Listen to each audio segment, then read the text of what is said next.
Welcome to the Camp Owners Podcast. Kelly and I are excited for today's show. We're thrilled to have Tammy Buss from Blue Roots joining us today. Tammy brings deep expertise in guiding organizations through transition, helping camp leaders build strategies that honor their legacy while empowering the next generation. We hope you love the episode. We sure did. Welcome to the Camp Owners Podcast. This is the Camp Owners Podcast from Go Camp Pro, exploring best practices and issues that professionals in the private camp industry face every day. You can find our show notes at gocamp.pro/ownerspod. Your staff work late into the night to create perfect camper schedules. Prevent midsummer burnout with Camptivities, the smart scheduling software that saves time, reduces mistakes, and keeps your team energized. Learn more at camptivities.com.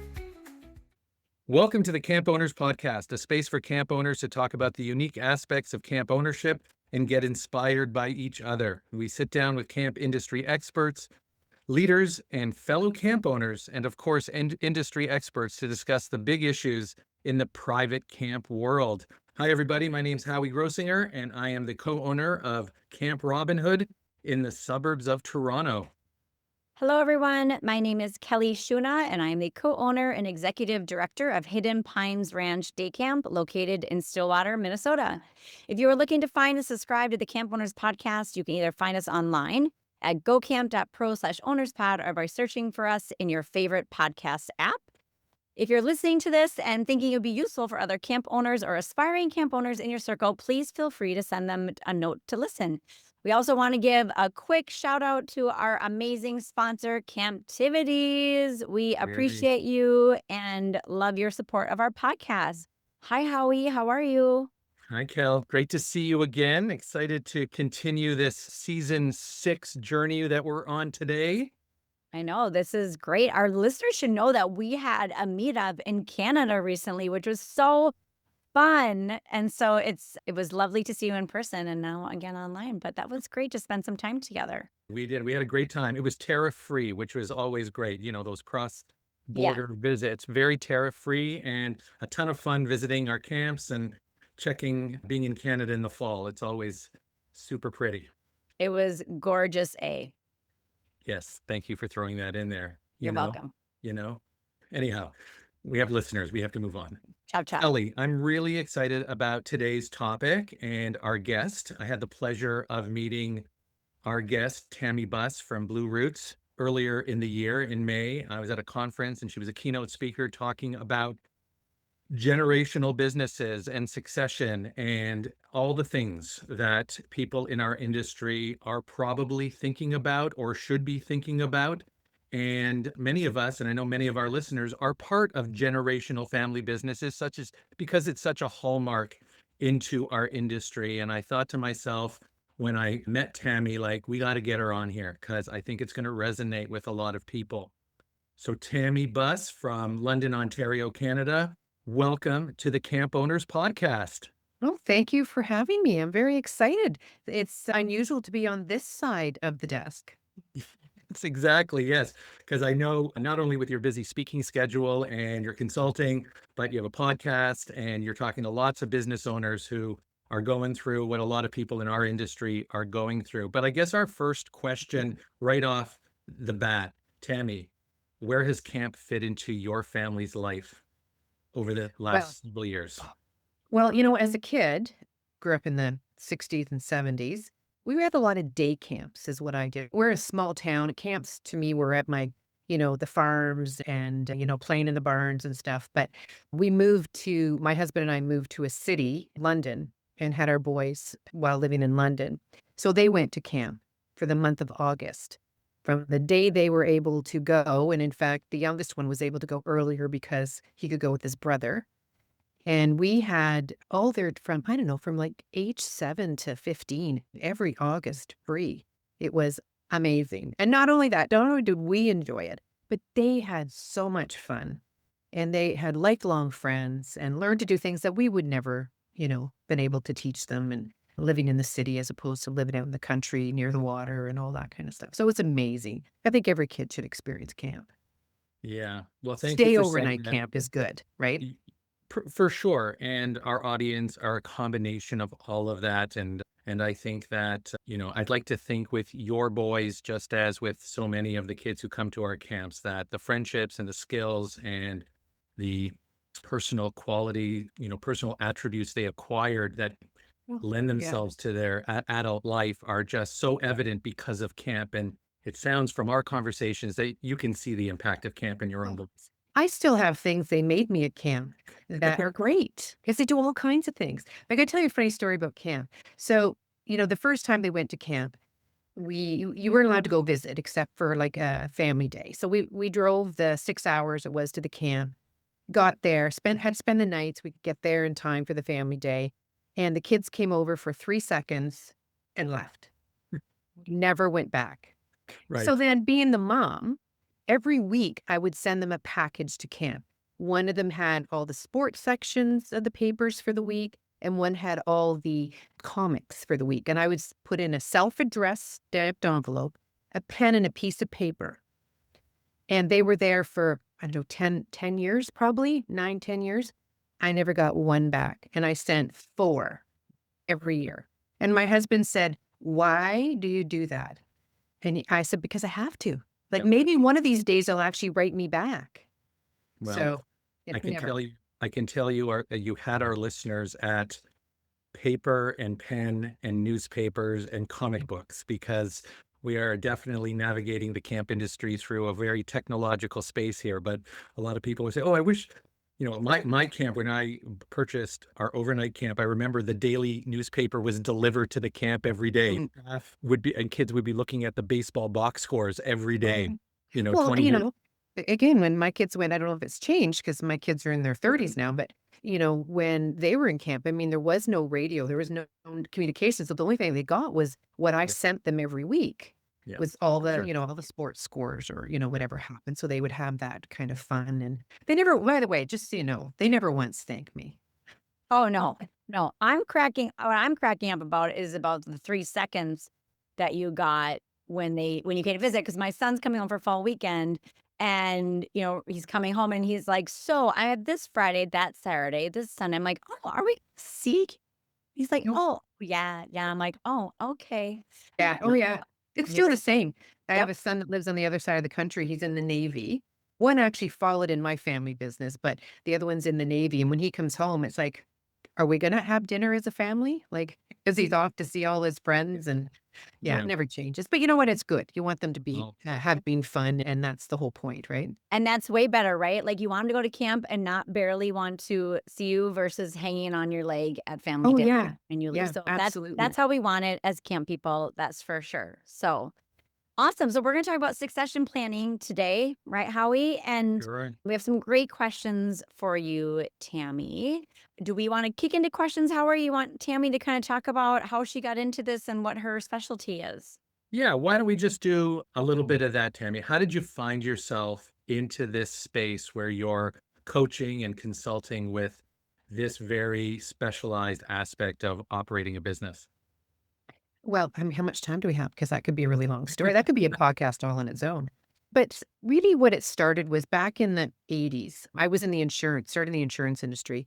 And being a young female in the industry was very tough. And, dealing with families was hard to convince, husbands that their wives needed insurance because a lot of us were still stay home moms back then. So, fast forward, I decided I was going to deal with individuals who were my age. So, they were in their 20s. And they were self-employed, so they needed insurance. They needed disability insurance. Then when they got employees, it was benefits for the employees. And then, as they got married, also, so I evolved with them. So fast forward to in my 50s. And now we've had these businesses because I had clients from day one, right? Because I evolved with them. And then you're in your 50s and you have children who are becoming adults. And you're like, what do I do with this business? Or you might be 60s or 70s. So I was getting all these questions. Tammy, what do I do? And I had them looked after financially. I had them looked after from the insurance side. I mean, they were all set. But I was spending more and more of my time working with succession planning. And I was going through the same thing myself. And I didn't know really how to do it in a systemized way, right? There's so many things coming at you at once. How do you transition this business? I've got adult kids. I haven't really talked to them. They don't really even know what I do. Anyway, needless to say, I went and got some more education around understanding the dynamics of families in business, and then realized that there's a whole market out there that nobody's touching. So I decided to sell my family business, which was the insurance and financial side. I actually divided it into four. So here's a lesson for families. Part of it went to my son, part of it went to a third party, part of it went to an employee, and I carved off the consulting I'd been doing for the previous 10 years. So it's not an all or nothing when it comes to succession. So my focus now has been, like over the last 10 years, has been working with families, trying to get them aligned on how to plan their succession. And succession comes in three forms. It's the family succession, because you have to understand who's taking over those family traditions, the business succession, and the ownership succession. Right? So it's understanding those dynamics, and I work with the family to get them aligned. There's advisors who deal with family businesses who help from the accounting side and the legal side, but I'm working with the family, trying to get those conversations started and trying to gain some alignment. So that was it. Like, that's Yeah. in a nutshell. I could go on and on. Yes. And I did, and yeah, like I told you, Kelly, I saw Tammy's presentation and it was like far reaching and the depth was, quite amazing. So thank you for that update on sort of your journey to land yourself in this space. And when you think of the camp industry, like, do you think succession in camps is any different than any other family business? Like from what you know about camp, like, is there anything that strikes you as, particularly unique about camps, given probably the breadth of businesses you deal with? Well, the one thing about camps is there's a lot of layers to camps, right? And it's more of an emotional ecosystem with camps. So, like, unlike a factory, you're building the widget or you're providing the widget. You're dealing with people's childhood. You're dealing with their friendships, which we talked about a little bit. You're like, people get married, meet and get married there. Like, it's not just about business continuity, right? It's sort of wanting to preserve that magic that you've created. So it's the same, but it's different, right? There's the same. And I think this is where it becomes complex, right? For any business, but I think even more complex for, the camp sort of industry. Yeah, I see. When we talk about that, like why, so as far as memories, that of course makes sense, but why do you think it is like both emotional and strategically challenging? Like, why do you think it's both for camp people? Well, when you look at with camps in general, right? It's really about the identity of the camp. It's not just the logistics. Here's the camp, here's the location. It's really about the identity and the belonging. And good times and bad times, right? There's all kinds of movies about good kids and camps and the fun you can have. And I mean, it's tough, and it's tough to let that go. And, again, it's not just a factory and it's because you went there every day and it's your routine and you'd have nothing else to do. There's more involved. Like I said, there's more layers when it's camp because it's that sort of in between space. Yeah. It's not a business where you sit down at a computer every day. And yes, I know you probably have computers at camps now, but I mean, it's different, right? It's, they're eager to transfer it, but they're also very scared, right? And, and it's scary because, I mean, you're talking about the end of something, but you're also talking about the beginning of something for somebody else.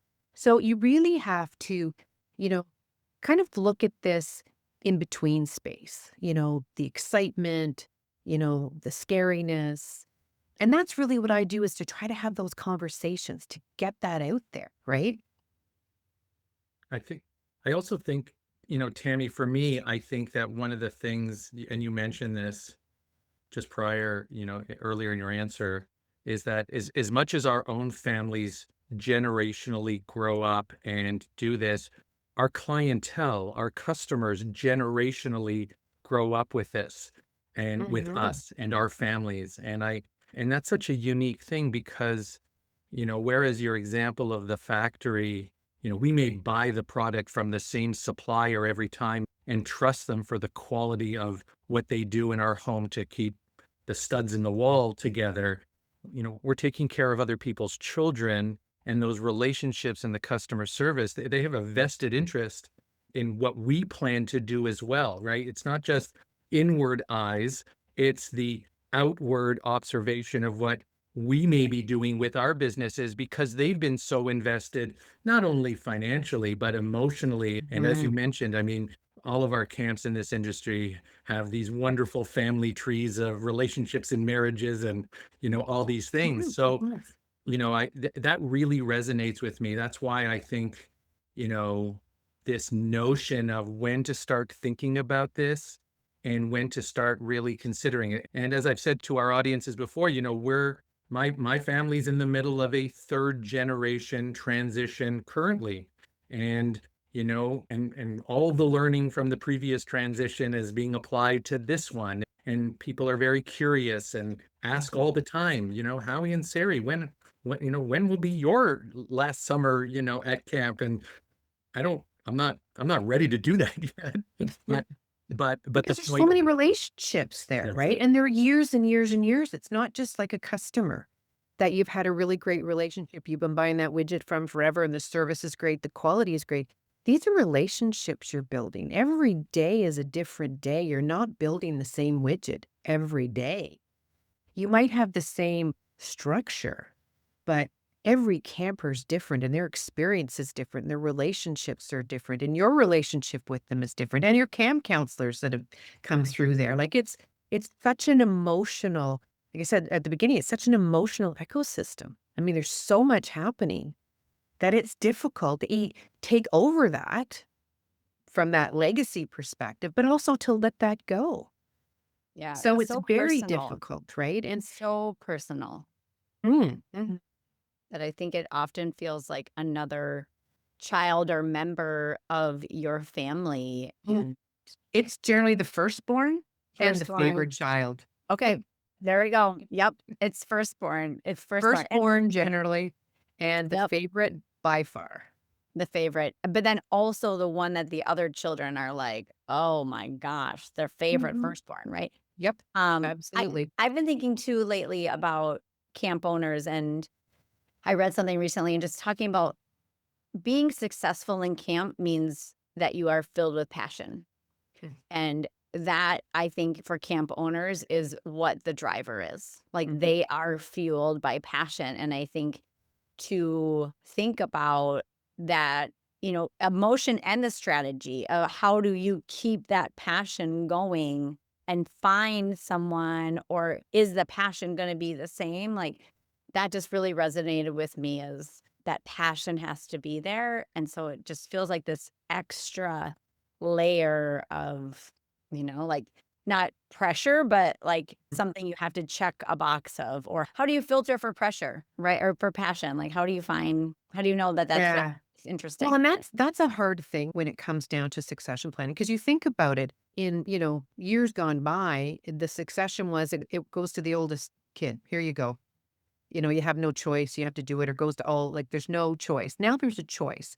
And as parents, we're trying to encourage our kids to find their own passion. And so you end up saying, well, they're not interested. They're not interested.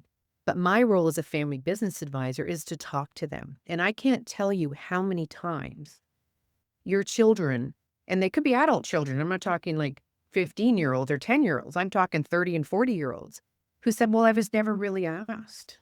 I thought I was, supposed to go find my own passion. But there can be different passions. You might have been, when you started your camp or took over the camp, the passion was, the outdoor things, the passion of this or that. But there's different passions, right? And you'll find something, whether it's, social media kind of passion. I want to make sure that we're known for this. I want to be the one who sets the schedules. What is my passion? Organization. My passion is researching what's the best thing. So that's part of the issue when you look at having different generations involved, is that you don't have to be your parents and your kids are not going to be you. So just remember that. And this is where you get the dynamics that become a little more difficult, because it's a really tough shoe to fill. your parents, if you looked at them running this business for the last 30 or 40 years, and you're like, well, I don't know how to do that. I don't know. But it's really not about choosing one thing over another. It's finding what you love to do, and can you do it within this industry? Can you do it within this camp? Maybe you want to change it to be the best camp in North America, maybe in the world. Maybe you want to have multiple, camps. Maybe you want to go from a day camp to an overnight camp. Maybe you want to just be, you know, whatever camps. The fact is that it's about being able to design that vision, that future from both generations or all generations. And that is the thing that, again, as an advisor, that's what I'm trying to do, is to pull that out. And that when I said, I get these people will say to me that they've never had the opportunity, they're never asked. They will talk to me differently than they talk to their own parents. And I know, as a family business myself, I can't have the same conversation with my family that I can have with other families, because I see my kids as the kids, and they're not. They're adults. They've got kids of their own. They've got mortgages. They've got spouses. They've got, everything.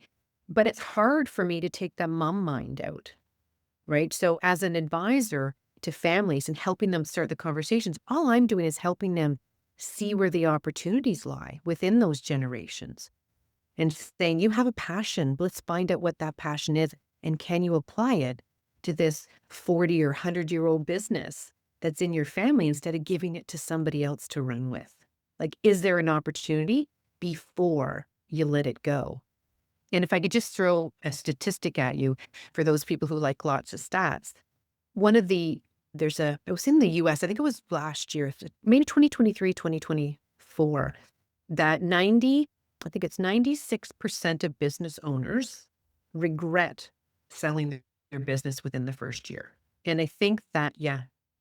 So either it's, if they've waited too long and forced sale, they sold it and didn't really tell their kids or their family, or, there was something that happened that was too early for them to leave. They weren't ready to let go. So, my job is to help families decide what that succession looks like. Is it internal within the family? Is it dividing it up like I did? Is it to employees? Or is it to a third party? But if you can all decide together, then moving forward it was the right decision. Because even if you sell the business, you still have the asset from it, which is still a family asset. So the whole family dynamic has not changed. You've just gone from a company of some sort to another type of asset. As a camp owner, your operational staff are the heartbeat of your program. They're the ones who would bleed for camp, staying up way too late, night after night, to make sure every camper gets a great schedule. Camptivities gives them their evenings back. Their software builds schedules around your camp's unique rules, saving time, cutting mistakes, and keeping your most dedicated people happy, energized, and ready to give campers the best summer ever. Camptivities does it all for camps. Auto-scheduling for staff, campers, groups, manual adjustments, over 70 reports for rosters and data analysis, tons of customizable settings, and so much more. Schedule smarter at camptivities.com. Don't wait until the new year. Now's the time to find a better way to schedule and save 15% for the first year.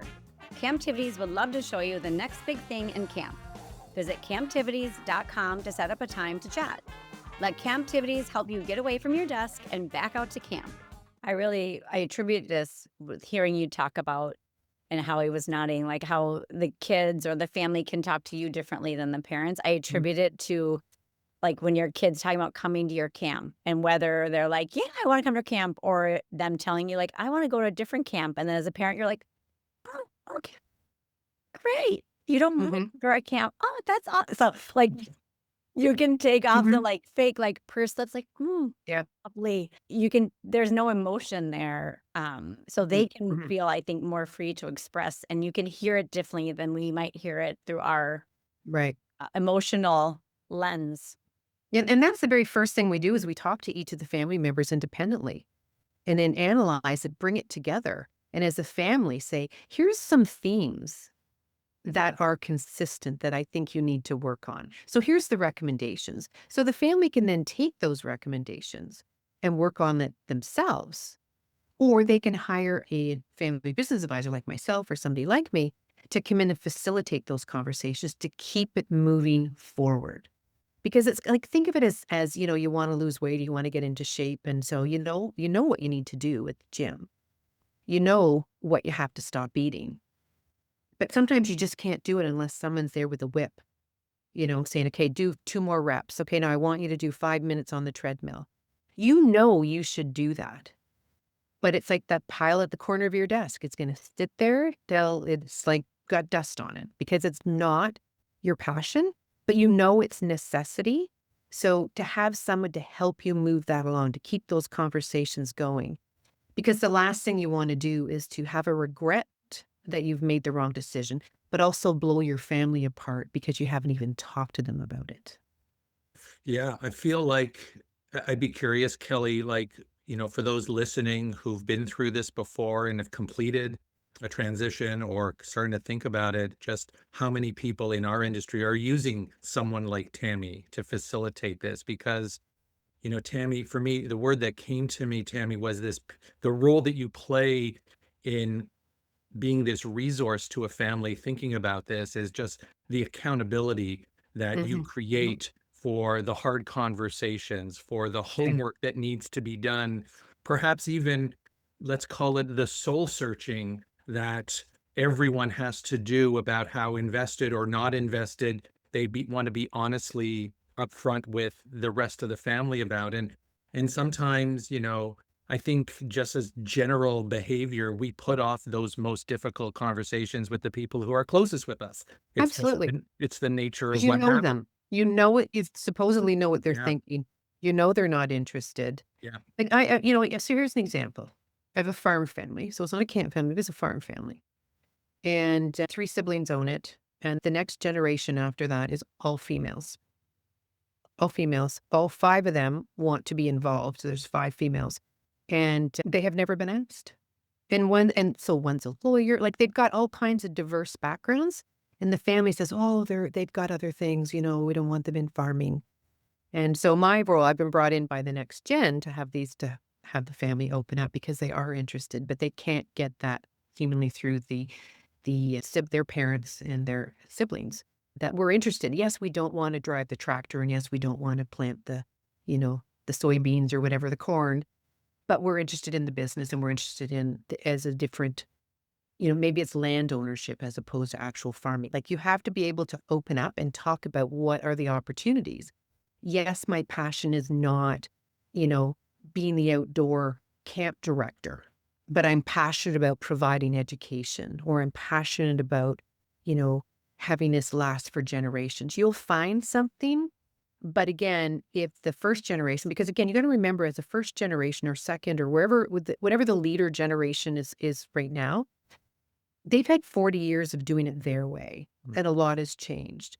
And I can tell you this, having watched my son run with the business, it's not the way I would have done it, right? But also I had, no computers, and I had a phone book, and nobody could see who was calling them. And there was no internet to be able to Google something. So it was different, right? So it was like, well, I grew it this way. I have to be open to how it can move forward. And that's one of the hardest things, is to be able to have the founding generation or the leader generation, whatever it is to sort of respect their family, respect the values that they've created, the business, the legacy. Really, that's all about that. And how does that continue? Right? Amazon is not the Amazon it used to be. They're not just selling books anymore. Right. Right? It evolves. So there's passions. And if you have a passion and the camp can't accommodate it, what do you have to do as a family to grow it to be able to accommodate your passion? Mm. Right? And you decide that as a family. I also just want to kind of pivot to another P word, and that is the pressure that the next gen, especially in our industry, and I say especially only because that's what I know, but with all the examples of family-owned camps, the next generation really has, they've got a, the expectations of them are, incredibly real. A lot of families grow up, it's usually in our model and in many models across North America, it's typically a husband and wife kind of situation who operate a camp. That's just been the traditional model. And with that comes the expectation from your clientele to expect that a couple will operate the camp. And then maybe there's children who come on who perhaps aren't married yet or are single, and now they're seeing like, how could you possibly do this, because it was two people who were running this business. And I think that, and I'm sure, you're smiling because I'm sure you've seen and heard all of this, but, in the camp space, typically families divide and conquer the operation in many ways, just as Kelly does, just as I do, and so many others we know. And I just thought maybe we could talk a little bit about pressure the next generation is feeling, and maybe some things that the current generation could do, whether it's starting these conversations, like when is the starting point? I don't want my child to feel all this pressure, but Yeah. it's natural for them to feel it. I'm just curious to get your thoughts on the concept of pressure, given the emotional attachment that our clients, our staff, former staff, alumni have Yeah. with our spaces. Well, there's always pressure, right? There's pressure to either join the family business or pressure to push your kids to not join the family business. And, interestingly enough, that, a lot of families will say, oh, I don't want my kids in this industry. You know, it's, too hard. There's too many issues happening. There's not enough kids going. There's too many kids going. There's not enough this. There's bugs. There's compliance. There's, injuries. There's so many things. So you always are pushing your child to do something else. But I can tell you that to eliminate the pressure, because you got to remember that not every family member is going to want to be part of that business. I think what you have to be able to do is to talk about it as a family. Because if you look at how many generations, so Howie, let's look at your generation. You say you're going to generation 3. So how many people started in your Gen 1? 2, Okay. How many in Gen 2? 1. Well, my wife, and then I joined. Okay. And Yep. so if there was 2, then there's probably the next gen, there would be a couple more and a couple more. So you can see that keeping a family business in the family doesn't mean that it has to be to everybody. Mhm. So the pressure should be, let's talk about this as a family. What is this vision? Do we want this to maintain a family business? Who's interested in being a part of the operation side? Because Howie, if you were at my presentation, I talked about the difference between family business and ownership. Mhm. And you, as a family, you might want to maintain that business. You might have ownership, like your wife might be the owner and you might not be the owner, but you're involved in that. You work in it on a daily basis. You could have your kids could be owners and not involved in a daily basis, that you could have a camp director or your camp counselors. So there shouldn't be any pressure to be a part of it. The pressure really is about, do we want to maintain this as a family business or not? It can go down a branch of the family line, or it can go down several. Right. So I've got a family that has 140 cousins that own it. Do you think they all work in the business? It's a very old farm industry. They don't actually even work on it. They're just owning it. They're just shareholders, but it's family owned, right? And there's a lot of advantages to being family owned. I mean, they're much more nimble. There's not as much, red tape to go through. So the first thing is to understand, what do we want as a family? Let's not put the pressure on who's taking it over. Because I've got families, I've got one family that's a 5th generation that has no leadership in the next gen. That's okay, because you can still own the business and guide it through the ownership structure and that governance. You don't have to look at governance as a big, bad G word. It's like, how do you make decisions? Tell us about what's going on. We're going to hire somebody to do this. This, as long as you're following our vision, mission, and values, we're happy. And then maybe a next gen will come on and want to be part of it. Do you think that there is a right time to start talking to your kids about this? I just was talking with a couple that own a camp, and they are probably mid-60s, and they had just made a comment of, well, my kids are in their 20s and they're still trying to figure out what they want and doing that. And I think they're like, I don't know that we want to like ask them yet. So they're struggling with that. So is there a right time? Is it when is too soon? Like Howie Never said, too that soon. pressure. Like, so what's your comment to camp people about when is the right time to talk to your kids about that? Sooner than you think, really. Yeah. Not because you're ready to leave. And that's one of the mistakes people think is I'm not ready to walk away yet. But having that conversation to say, what do we want? What is starting to lay the groundwork or the foundation to say, what do you think of this? Are you proud? Like one of the things we ask is, what does the family business mean to you? What does this camp mean to you? This is grandma and grandpa started this, or, what does it mean to you? Is this something that you'd like to see continue? So that's the first thing is the family discussions around what does that mean to you? Is it going to be, do you want it to be maintained? Because one of the questions or one of the concerns people have is, well, my kids can't afford to buy it. So, I can't give it to one and not the other. And one's interested, one's not. This is all we have. We can't afford to do this. I need the money to retire. And so they become narrow focused on one thing as opposed to there are lots of different ways to provide income.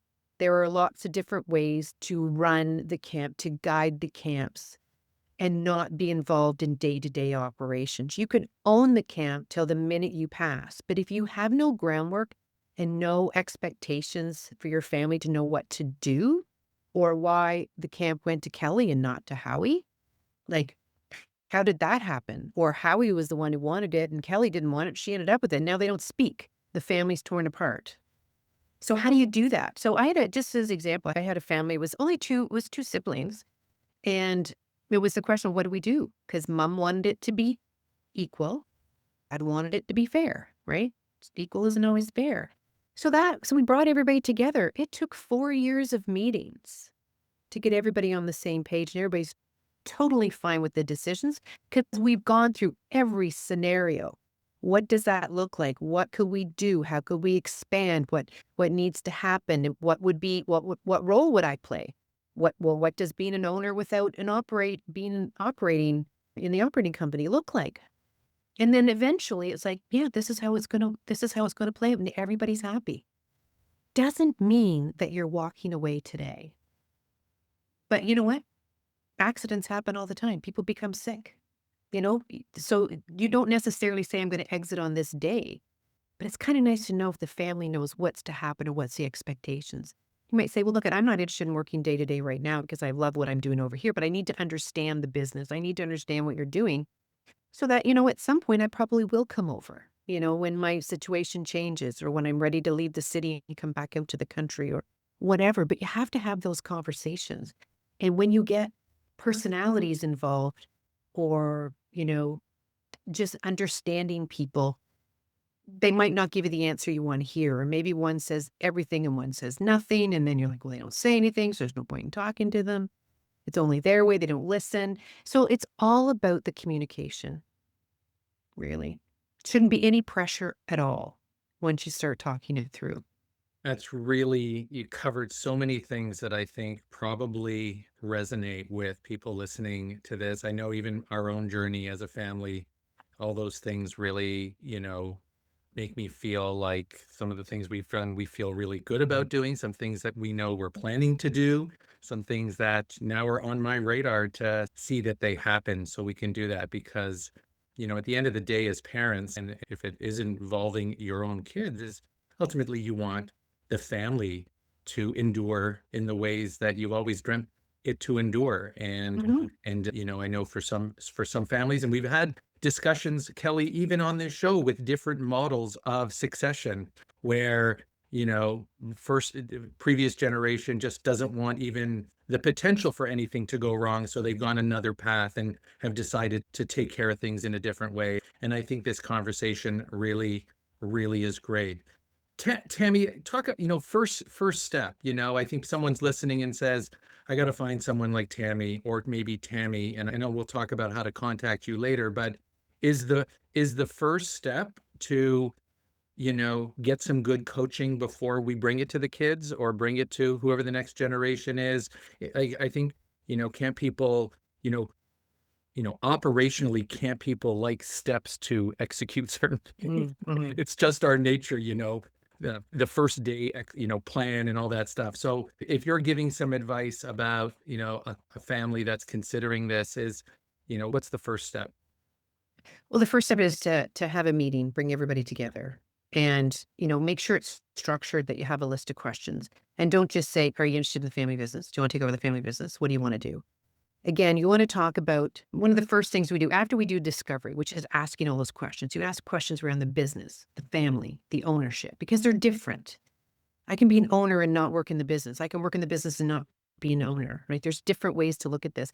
To actually talk about, what does this business mean to you? Talk about the legacy. What does the legacy mean to you? What is there anything about this business that excites you?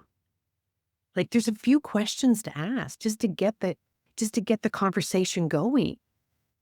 And yes, you might be a lawyer, but yes, you might be on the partner track and you're going to stay on Bay Street, or you're going to stay in New York's financial district or whatever. But is this something that really means something to you? You don't have to give up your day-to-day job. Hmm. I might want to work in the business, but I can't run it. I don't have the skill sets. Because maybe the other thing is, you need to learn a little bit more. So, what, I'd love to, but I just don't know much about, you know, blah, blah, blah.